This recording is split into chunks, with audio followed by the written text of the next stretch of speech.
Well, thank you, and again, welcome to the DOT. I am so thankful for our partnership with the Department of Energy and with Secretary Granholm, and so thankful for her leadership on this, with Mayor, Advisor, Director Landrieu, who has been such a leader on many of these issues from before he came here to Washington, and we're so thankful to team up with him and his team now.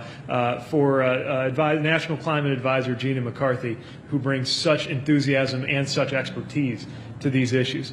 And I want to thank my own colleagues, Deputy Secretary Polly Trottenberg, who is here somewhere, there she is, and the whole DOT team who've done such extraordinary work on this.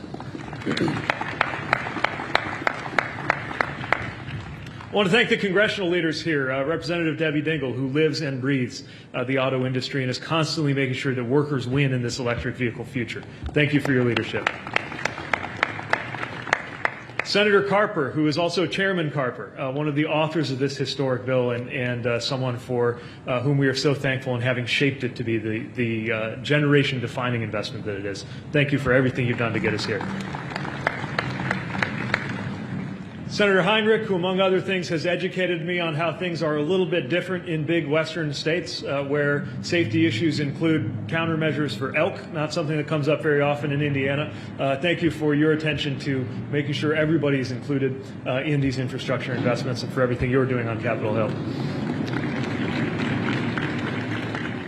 And my friend and neighbor, Senator Hickenlooper, who established Colorado as a leader in the field as governor and is now similarly in the United States Senate, helping America lead the way for the future. Thank you for being here and for everything that you've done.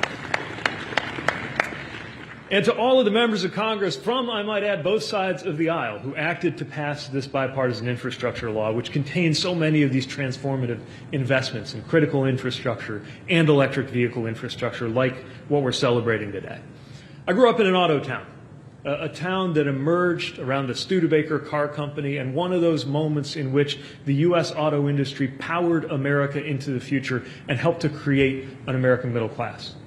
And I also grew up in the shadow of empty auto factories because the very same people and companies that represented innovation for one generation didn't always manage to keep with the times for the next generation. Innovation is central to the past, present, and future of our auto industry. And we see that right now with the opportunity for America to lead the electric vehicle revolution. U.S. companies and workers are ready, but as so often, while industry is ready to lead the way, good public policy has to pave the way.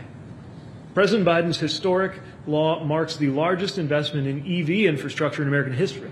And what we're doing today is rolling out the first part of that investment, with allocated amounts for the first year of nearly $5 billion, allowing the states to begin building out their pieces of the nationwide EV charging network that we're going to need along our interstates and major highway corridors.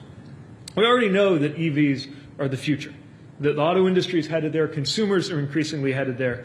The market is headed in that direction already, which might raise the question of why we're bothering. But there are three major questions that we have to act in order to make sure the answer to those questions are the right ones. Will it happen quickly enough to help us confront the climate crisis with all the lives and livelihoods at stake? Will American companies be the one to lead the way, with American workers getting those benefits? And will every American consumer, no matter where you're from or where you live, be able to reap those benefits? Those things will not happen on their own, but they will happen with our action. And make no mistake, as my colleagues shared, the benefits are enormous. EVs aren't just cheaper to fuel, they are cheaper to own, cheaper to maintain because they don't have some of those expensive components or things you've got to change, like engine oil or spark plugs. They save owners thousands over the lifetime of a vehicle on maintenance and repair costs alone, in addition to the fuel savings. And we know that the cost of EVs themselves will continue to come down in the year ahead. And crucially, these savings actually have particular potential for those who live in rural areas.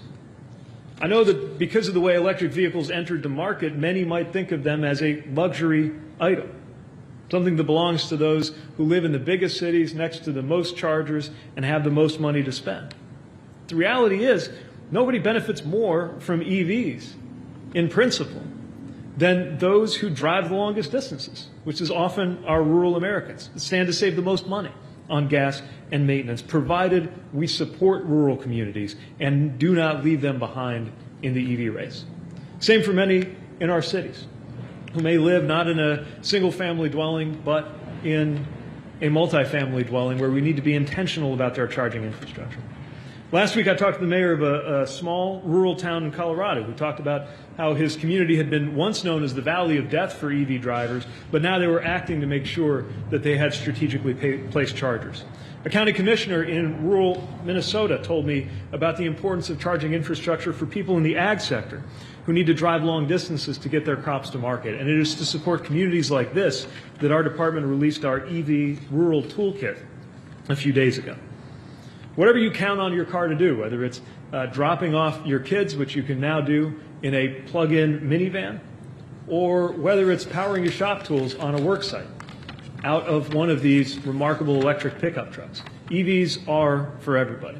And the good news is 48 states have already designated EV corridors, highways that are ready for EV charging infrastructure. And some of our most rural states, including Montana, including New Mexico, are ahead of the curve with more miles of EV corridors than many of their more urban counterparts.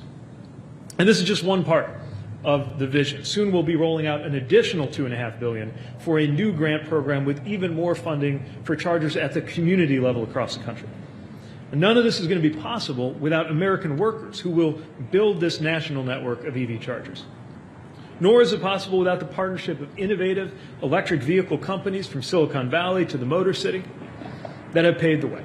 And earlier this week, the President announced new private sector commitments to build chargers, another source of jobs, alongside building the vehicles themselves, and creating those jobs right here in America as part of the administration's Buy America vision. So we know that we have a lot of work ahead of us to build the EV charging network that will be available to every American, but we also know that America is up to the challenge. In the 1930s, President Roosevelt created the Tennessee Valley Authority and the Rural Electrification Administration to make sure that rural communities had the same access to electricity itself as big cities.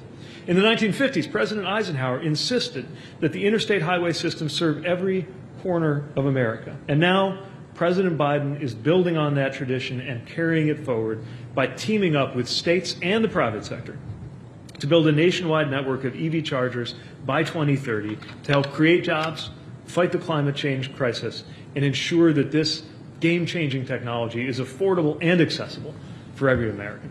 So we're so excited to be here, so thrilled by today's announcements. We are just getting warmed up and happy to take a few questions that'll be quarterbacked by Danny from our press team.